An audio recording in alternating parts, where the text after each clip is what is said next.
Registrado no Evangelho de Marcos, no capítulo 6, os versos de 1 até o verso 13 do texto sagrado. A palavra de Deus então diz assim: Tendo Jesus partido dali, foi para a sua terra, e os seus discípulos o acompanharam. Chegando o sábado, passou a ensinar na sinagoga, e muitos ouvindo se maravilharam, dizendo: De onde viera estas coisas? Que sabedoria é esta que lhe foi dada? E como se faz tais maravilhas por suas mãos? Não é este o carpinteiro, filho de Maria, irmão de Tiago, José, Judas e Simão? E não vivem aqui entre nós as suas irmãs? E escandalizavam-se nele. Jesus, porém, lhes disse: Não há profeta sem honra, senão na sua própria terra, entre os seus parentes e na sua casa. Não pôde fazer ali nenhum milagre, senão curar uns poucos enfermos, impondo-lhes as mãos. Admirou-se da incredulidade deles. Contudo, percorria as aldeias circunvizinhas a ensinar. Chamou Jesus os 12 e passou a enviá-los de 2 a 2, dando-lhe autoridade sobre os espíritos imundos. Ordenou-lhes que nada levassem pelo caminho, exceto um bordão, nem pão, nem alforge e nem dinheiro, que se fossem calçados de sandálias e não usassem 2 túnicas. E recomendou-lhes: quando entrardes em alguma casa, permanecei aí, até vos retirardes do lugar. E se em algum lugar não vos receberem, nem vos ouvirem, ao sairdes dali, sacudi o pó dos pés, em testemunho contra eles. Então, saindo eles, pregavam ao povo que se arrependesse. Expeliam muitos demônios e curavam numerosos enfermos, ungindo-os com óleo. A pergunta é: o poder de Jesus acabou? Nos contextos anteriores, o que nós percebemos é que ele faz o mar calar. O vento e o mar se calam. Na sequência,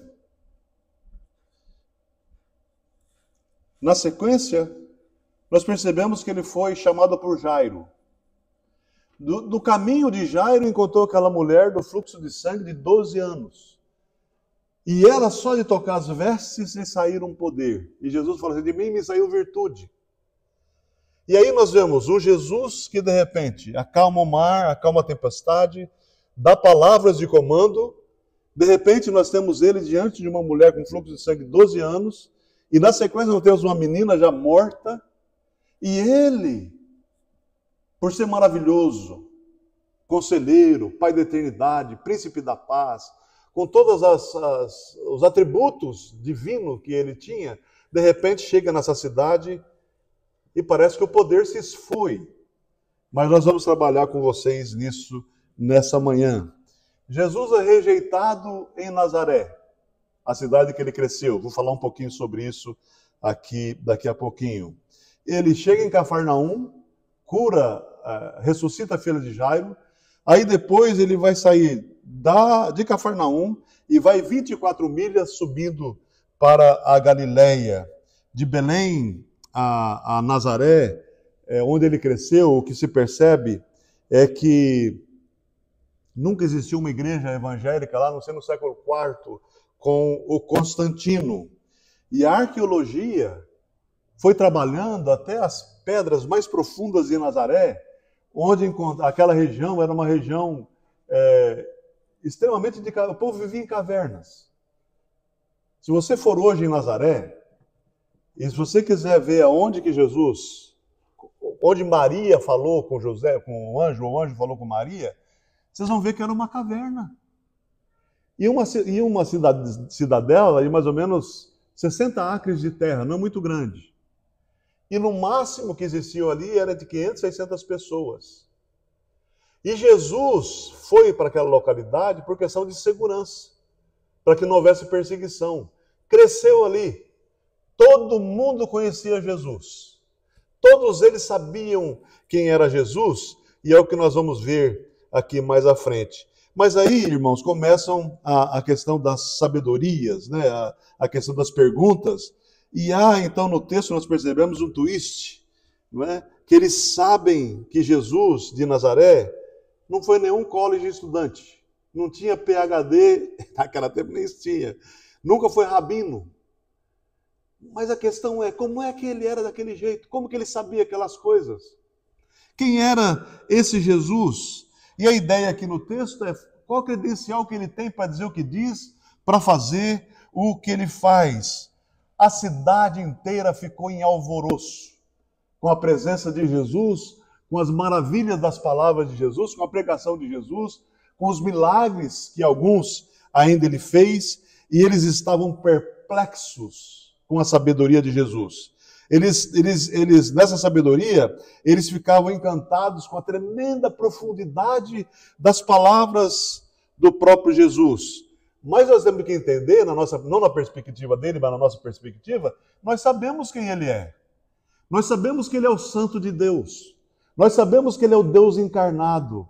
Nós sabemos que a palavra de Jesus é a própria palavra de Deus sendo passada para todas aquelas pessoas. Mas eles vêm com questionamentos, e esses questionamentos começam no versículo 2, quando ele fala assim: chegando o sábado, passou a ensinar na sinagoga, e muitos se maravilhavam. A palavra maravilhar aqui, meus irmãos, não é maravilhar de se maravilhar, que nem nós temos a cidade maravilhosa, ou coisas assim. Eles se maravilharam, se escandalizaram. Aqui essa palavra ela sofreu uma transformação no templo, mas é totalmente o oposto do que a palavra nos diz. E muitos ouvindo se maravilhavam, criticando no coração a própria pessoa de Jesus, dizendo: da onde vêm essas coisas? Só questionamento. Que sabedoria é esta que lhe foi dada? E como se fazem tais maravilhas por suas próprias mãos? E aí o que nós percebemos é a sequência das perguntas. Não é ele o carpinteiro? Não é interessante quando você tem alguma coisa no coração contra alguém, você olha para a pessoa e desclassifica a pessoa? A ideia de falar que era um carpinteiro era uma ideia de desclassificar Jesus. Mas não é esse, não é carpinteiro? A palavra no grego carpinteiro é a palavra tektron. Não é só carpinteiro. O tektron, ele trabalha com o encaixe de pedras na madeira. E aí, o que me chama a atenção é que eles falam: não é esse o carpinteiro, não é esse filho de Maria. Eles não falam nada de José, possivelmente José já tinha morrido, tivesse morrido. Não está conosco a sua família, os seus irmãos? A Igreja Católica fala que não eram irmãos. Não. Há a ideia da palavra irmão para irmão no grego, primo, sobrinho. Então aqui nós não temos dúvidas de que eles estão questionando a pessoa do próprio Jesus. Não é ele? Essas coisas todas que nós estamos falando? E aí, a ideia que eles têm em tudo isso é uma ideia também de diminuir Jesus. Não, carpinteiro. Carpinteiro não era grande profissão na época, mas era uma profissão extremamente mediana. Mas aí, meus irmãos, tem essa pergunta: o que é isso? Um carpinteiro fazendo tudo isso, falando tudo isso, não tinha uma visão mais ampla do ministério de Jesus? Herodes Antipas era o Herodes responsável pela região, resolveu fazer um castelo em Cafarnaum e contratou as pessoas para trabalharem no castelo, para edificar o castelo. E aí Jesus era um dos trabalhadores que fazia o encaixe de madeira e de pedra. Né? Mas a pergunta continuou: mas ele não é filho de Maria? Irmãos, quando eles falam filho de Maria, eles não querem dizer assim: olha, filho de Maria. Mas eles falam: não é filha de Maria? Aquela que teve um filho que ninguém sabe de quem é? Se fosse falar de José, não é de José também que aceitou essa gravidez?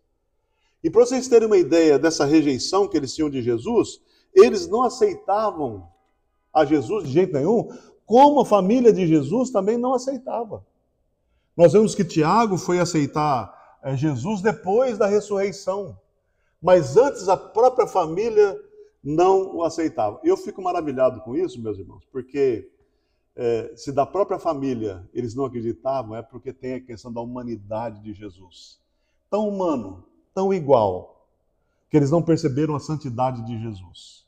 tão simples da maneira com que ele era, sábio. Mas a família, né? Lembra do texto? E vim para os meus, e os meus não me receberam. Né? Vim para a minha família, mas a minha família não me recebeu. Eu penso que a pior coisa que existe na vida de um ser humano é ele ser desprezado. Mas enquanto ele é desprezado pela sociedade, por outras pessoas, ainda ele suporta. Mas quando ele é desprezado pela própria família, sem ter feito nada de errado o tempo todo. E aí nós podemos perceber, então, a questão que eles estão levantando aí. Né? Possivelmente José já tinha sido morto. Ele era, na visão deles, lá de Nazaré, filho ilegítimo de Maria. Maria, na opinião do povo, fazia com que Jesus fosse alguém que nascesse fora do casamento, e não foi feito justiça de ter apedrejado Maria. Isso que está na cabeça do povo de Nazaré. Daí a pergunta, não é o carpinteiro, filho de Maria? Negativo. A expressão no texto aqui é extremamente negativo. Aí vem, não conhecemos a sua família? Tiago, José, Judas, Simão. Como eu falei para vocês, a ideia é de que eram verdadeiros irmãos de Jesus, filho de Maria, com José, irmãos da mesma família. A verdade é que eles estavam descrentes na pessoa de Jesus. Em Nazaré, além da cidade inteira que não acreditava em Jesus, tem a sua família também que não acreditava. José era morto, ele e Maria acreditavam, porque eles sabiam o que tinha acontecido com Jesus. Quem é ele? Carpinteiro ilegítimo de José? Sabemos que na sua família eles se sentiram extremamente ofendidos. A família se sentia ofendida com a pessoa de Jesus. Eles também ficaram escandalizados. Eu vou falar um pouquinho sobre essa palavra. Ofendidos com Jesus. Eles se escandalizavam nele e ficavam ofendidos nele. Nenhuma edificação com ele, pois era uma vergonha para a família. Um momento, Jesus também vai se escandalizar com eles e também Jesus se ofende deles, mais à frente. O pai determina a tribo e a mãe a descendência. Então o pai é da tribo de Judá e Maria era da tribo de Levi. Então a mãe é que determina a tribo, e a mãe determina a raça, e o pai determina então a tribo. Então possivelmente José nessa altura já estava morto, a ideia era filho ilegítimo, Maria sabia, e eles então falavam, mas esse é o filho de Maria, olha ele aqui conosco. Aí, meus irmãos, eu resumindo a minha palavra dessa manhã, eles continuam nessa negatividade. Conheço Tiago, conheço José, conheço Judas, conheço Simão, né? E aí nós já falei que não há essa ideia de primos ou que eram, mas eram filhos de Maria, né? Mas a outra tradição não admite que para eles Maria continuou virgem mesmo depois do nascimento de Jesus. É absurdo. Não tem questão médica nenhuma que garanta isso. Agora, meus irmãos, eu fiz toda essa explanação para mostrar para vocês como é que o povo olhava para Jesus. Eu queria que você usasse as sandálias de Jesus. Você imaginasse você sendo totalmente desprezado por todos. E ele, embora desprezado por todos, sofrido por todos, sendo rejeitado, escandalizado, a cidade toda falando mal dele. A pergunta que eu tenho para vocês e para mim aqui nessa manhã, Jesus é um escândalo para você também? Imagina isso. Você já teve vergonha de Jesus? Vergonha de carregar a Bíblia como palavra de Deus? Imagina isso. Não é diferente daquilo que se sente? Às vezes a pessoa pergunta assim, e você? Eu estou bem, mas você é crente? A minha família nunca coloca o sapato e fala, eu sou servo de Jesus. Eu lembro que eu estava visitando na indústria lá de um amigo meu, em São Bernardo do Campo, E aí estava um vendedor falando com um presbítero da minha igreja, eu estava do lado, e o vendedor resolveu contar uma piada, contar uma anedota sobre Jesus. Esse presbítero falou para ele, olha, eu não vou rir da sua piada, e eu gostaria que enquanto você estivesse na minha empresa, você não falasse mal desse nome, porque ele é o meu Senhor. Vestiu o sapato. Vestiu o sapato. Então, a pergunta é essa, o quanto que você já escandalizou com Jesus? Pensa nisso. Você se sente embaraçado quando fala de Jesus para alguém? E eu quero que você você imagine um embaraço e você pense em você mesmo, na pessoa do próprio Jesus. Você se considera um agente secreto que ninguém sabe que você é crente? Ninguém sabe que você é cristão? A pergunta outra é, você tem vergonha de Jesus? Será que nós temos vergonha de Jesus? Eu sei que os irmãos aqui da igreja, algumas vezes não têm, porque saem oferecendo o folheto aqui, oferece o folheto ali, falando vai lá para o culto de adoração, e não há dúvidas que o nome de Jesus é exaltado. Outra pergunta, você não quer que ninguém saiba que você é cristão? Que você é de Jesus? Ninguém sabe da sua identidade. E aí agora eu quero trabalhar nessa palavra escândalo. Eles se escandalizaram de Jesus. Eles ficaram envergonhados de Jesus. Eles ficaram ofendidos com a pessoa de Jesus. Será que a pessoa de Jesus nos ofende? E a palavra escandalizar, no grego, é uma ideia de pedra rejeitada. Lembra do Salmo 118, 22, que vai falar assim, a pedra que os construtores rejeitaram, essa veio a ser a pedra principal. Pedra rejeitada, Jesus sabia. E nessa rejeição da pedra aconteceu assim, para os irmãos terem uma ideia. Eles cortavam as pedras do templo. A pedreira mandou todas as pedras corretas. E mandou uma pedra diferente de todas as pedras. Uma pedra de arrimo, de seguro. E eles pegaram aquela pedra e falaram assim, essa pedra está fora de contexto, jogaram ela fora. E aí, chegou um determinado momento, eles falaram assim, escuta, mas está faltando pedra. A pedreira falou, não está faltando pedra nenhuma, nós mandamos todas. Aí um falou assim, mas tem aquela pedra ali, rejeitada pelos construtores. Quem são os construtores? São os judeus.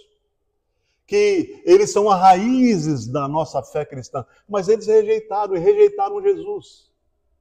E aí os irmãos percebem que, de repente, eles falaram, então vamos trazer aquela pedra. Limparam a pedra, já tinha crescido um mato em torno.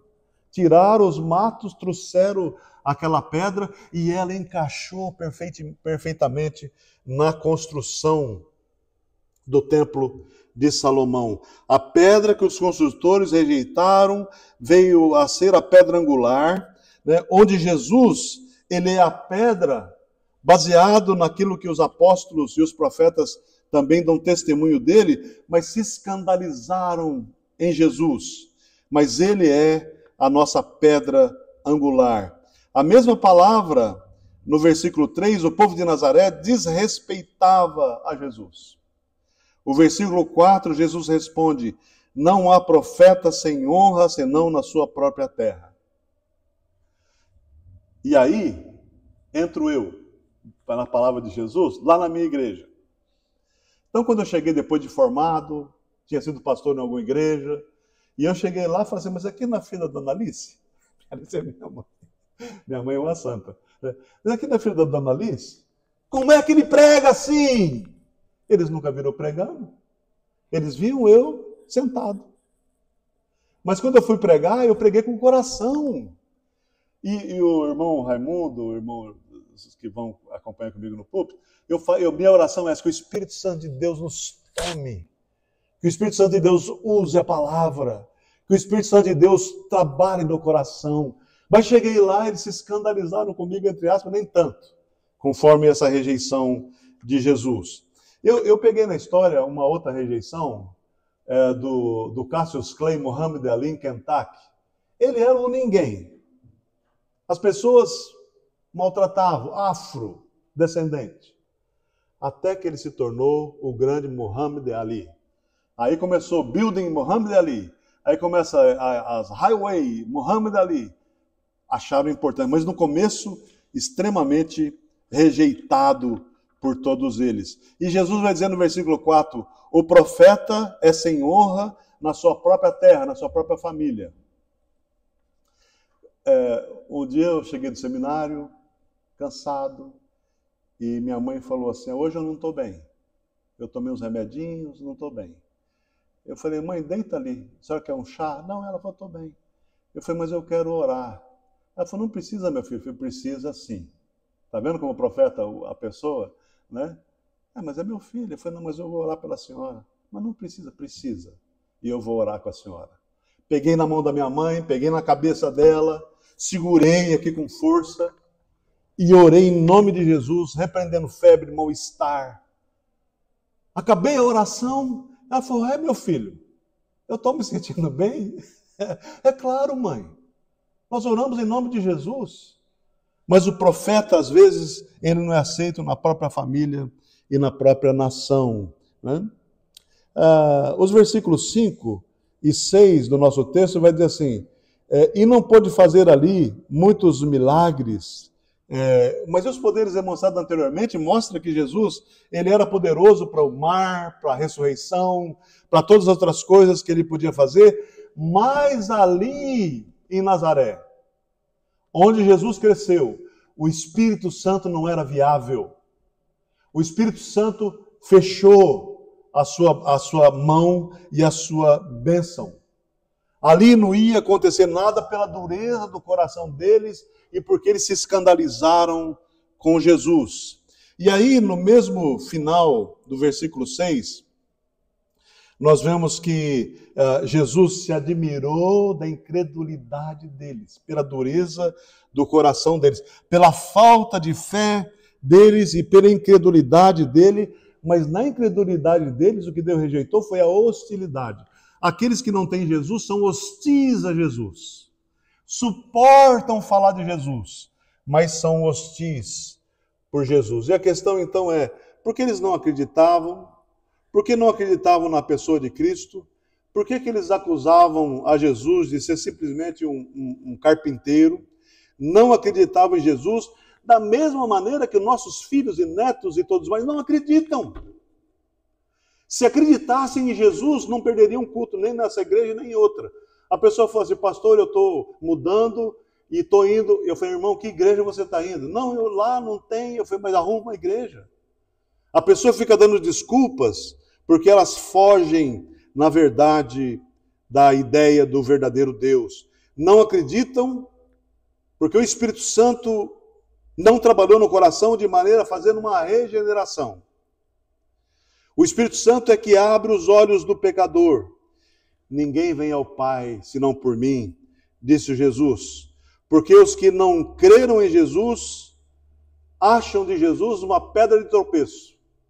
E escandalizam-se com a pedra Jesus. Mas, na verdade, toda a raça humana necessita desesperadamente por Jesus. E eles, então, se escandalizavam, tinham o Deus da glória com eles, tinham Maria, a mãe de Jesus, próximas a eles, mas eles não acreditavam, se sentiram totalmente ofendidos. O que Jesus te ofende?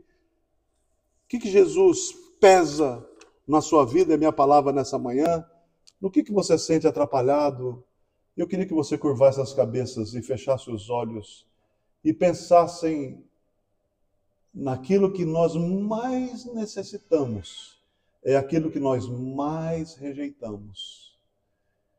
Eu quero louvar o teu nome e agradecer, Senhor Deus, pela bênção da tua palavra nessa manhã, que nos orienta nessa direção, em que eles se escandalizaram, rejeitaram, se sentiram ofendidos de ver a graça, a beleza, a simplicidade, o amor, o poder de Jesus. Mesmo vendo tantas maravilhas, eram hostis ao Senhor Jesus. Que o nosso coração, aqui nessa manhã, de todos os presentes e daqueles que nos ouvem, seja um coração afável à pessoa de Jesus, pedindo para que, vem Jesus, Entra nos nossos corações. Faça guarida na nossa vida e na nossa existência. Seja honrado na minha vida enquanto eu viver. E jamais serei hostil. Jamais me escandalizarei. Porque eu recebo e recebemos a Jesus como Senhor e Salvador da nossa vida e da nossa existência. E a todos quantos o receberam, deu-lhes o poder de serem feitos filhos de Deus, a saber, os que creem no seu nome. E nós cremos e assim vivemos para a honra e glória do nome do Senhor, em nome de Jesus. Amém e amém.